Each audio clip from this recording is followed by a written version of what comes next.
Assalamualaikum warahmatullahi wabarakatuh. Kembali lagi di channel Lubung Berani. Apa kabarnya teman-teman sekalian? Semoga teman-teman sekalian dalam keadaan baik-baik saja ya. Nah, di video kali ini saya ingin membahas tentang tips cara mencegah ikan mas koki kita itu terkena penyakit, teman-teman ya. Baik itu penyakit jamur, penyakit kutu kura, kutu jarum, dan penyakit ikan mas koki lainnya. Nah, di sini saya akan menjelaskan berdasarkan pengalaman saya lebih kurang memelihara ikan mas koki, yaitu 4 tahun, teman-teman. Jadi sejak saya memelihara ikan mas koki saya itu pernah terkena penyakit, yaitu penyakit jamur di awal-awal saya memelihara ikan mas koki. Nah, untuk teman-teman para pemula, silakan disimak video ini supaya teman-teman sekalian yang memelihara ikan mas koki itu punya cara mencegah ikan mas kokinya terkena penyakit. Baik teman-teman, sebelum kita lanjut membahas cara mencegah ikan mas koki terkena penyakit, ada baiknya dukung terus channel Lubung Berani dengan cara subscribe, like, komen, serta share videonya agar channel Lubung Berani makin berkembang dan terus menginspirasi teman-teman sekalian. Ambil sisi positif dari video ini, sisi negatifnya silakan dibuang. Baik teman-teman, kita lanjutkan pembahasannya. Di sini ikan mas koki saya ini di fase awal saya memelihara itu pernah terkena penyakit, yaitu penyakit jamur. Jadi satu ekor ikan terkena penyakit, besoknya kena lagi yang lain, kena lagi, dan akhirnya semua ikan saya mati. Nah, pada saat itu saya bingung nih teman-teman ya, bingung apa sih penyebabnya ikan ini bisa mati semua nih kena penyakit jamur. Jadi saya pelajari, saya belajar dari Google, kemudian saya searching di YouTube, kemudian saya bertanya-bertanya di grup, dan juga saya analisa sendiri. Ternyata penyebabnya dari filtrasi akuarium saya, teman-teman. Pada saat pertama saya memelihara ikan mas koki, saya menggunakan tank 50 cm. Saya isi sekitar 8 ekor ikan mas koki dengan filternya hanya menggunakan kapas putih, teman-teman, kapas putih dan filter box yang medium, teman-teman ya, yang segini ukurannya itu. Jadi pada saat itu tentu tidak maksimal ya teman-teman ya untuk akuarium seukuran 50 cm dan juga filternya. Nah, jadi disitulah penyebab dari penyakit jamur itu menghinggapi ataupun mengenai ikan mas koki saya.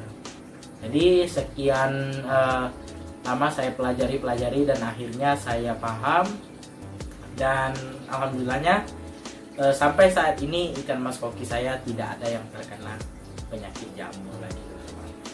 Nah, di sini saya akan bagikan tips untuk teman-teman supaya ikannya tidak terkena penyakit, baik itu penyakit jamur, penyakit kutu kura, kutu jarum, dan penyakit lainnya. Nah, tips yang pertama yaitu teman-teman perhatikan air yang kita isi ke dalam tank akuarium kita, teman-teman. Nah, air yang baik untuk diisi ke akuarium kita itu air yang bening, teman-teman, yang bening, kemudian tidak ada rasa ya, maksudnya hambar ya.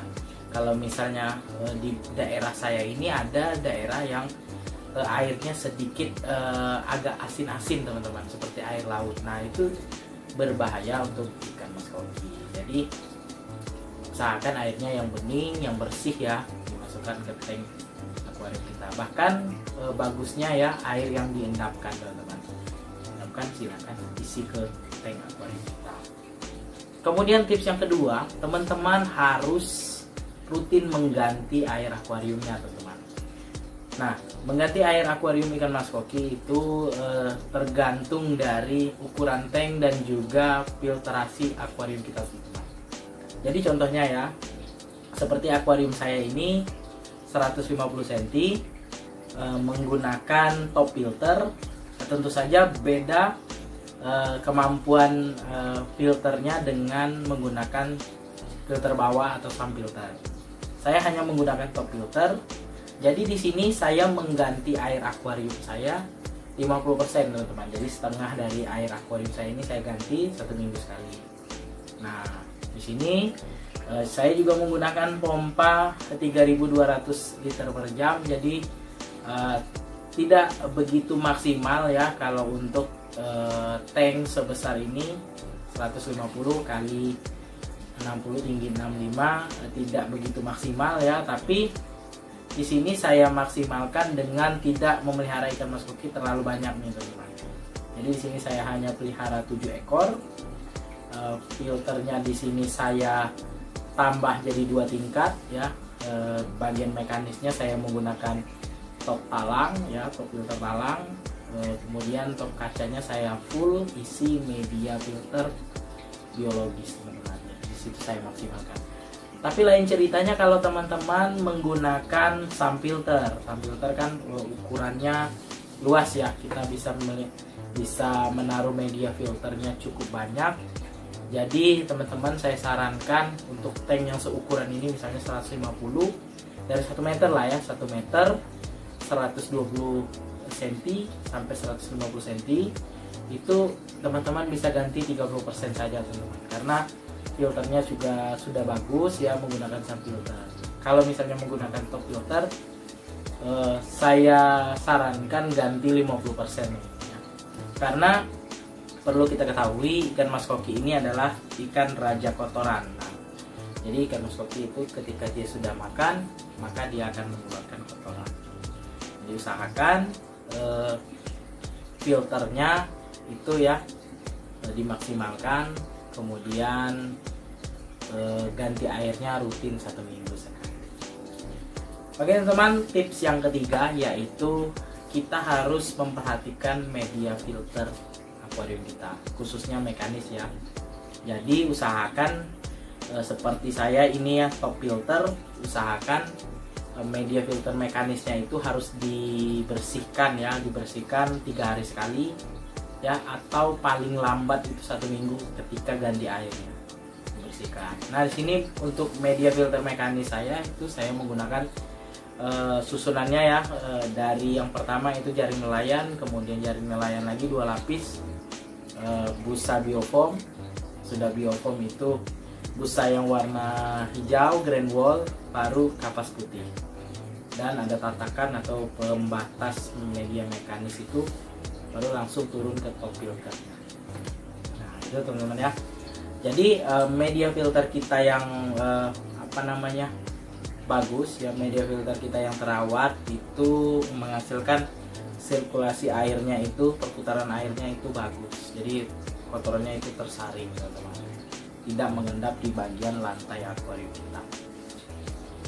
Baik, tips yang keempat, teman-teman harus menyediakan tank karantina teman-teman selain tank utama. Misalnya saya ya punya 1 tank untuk ikan mas koki ini, saya harus ada 1 tank yang tidak terpakai untuk karantina ikan mas koki. Nah, kenapa harus ada tank cadangan? Di sini misalnya salah satu ikan kita misalnya ada yang berenangnya tidak aktif ya, berenangnya tidak aktif di bagian lantai saja berdiam diri, itu usahakan langsung di karantina aja teman-teman. Kita perhatikan ya selama lebih kurang 1 jam, kita perhatikan ikannya bergeraknya tidak aktif ya, bisa di bagian tubuhnya misalnya ada putih-putih seperti kapas, langsung kita pisahkan. Nah jadi kita pisahkan itu supaya ikan yang lain itu tidak terkena penyakit juga teman-teman. Nah kalau kita tidak pisahkan, kita biarkan aja, maka yang lain bisa terkena penyakit juga teman-teman. Nah itu tips yang keempat. Tips yang kelima, teman-teman, setelah ganti air itu kasih garam ikan teman-teman. Nah untuk tank 150 cm itu biasanya saya kasih 3-4 sendok saja garam ikannya. Nah jadi kalaupun airnya itu mengandung bakteri ya, dia akan mati oleh garam ikan tadi. Nah, tips selanjutnya teman-teman harus memperhatikan ikannya teman-teman ya. Walaupun di sini ya mungkin kita ada kesibukan kerja, ya kita sedikit banyak kita harus perhatikan juga ikan kita. Misalnya kita sebelum berangkat kerja kita perhatikan ikan-ikan kita kalau dalam kondisi sakit langsung kita karantina. Baik teman-teman, itulah tips sederhana dari saya. Selama saya lebih kurang 4 tahun memelihara ikan mas koki, itu di fase-fase awal ikan mas koki saya terkena penyakit jamur, dan alhamdulillah sampai saat ini ikan mas koki saya tidak pernah lagi terkena penyakit teman-teman, karena saya sudah melakukan apa saja yang wajib dilakukan untuk perawatan ikan mas koki, sehingga ikan mas koki saya tidak terkena penyakit. Baik teman-teman, sebelum saya akhiri video ini, mohon dukungannya ya kepada channel Lebung Berani dengan cara subscribe, like, komen, serta share videonya agar channel Lebung Berani makin berkembang dan terus menginspirasi teman-teman sekalian.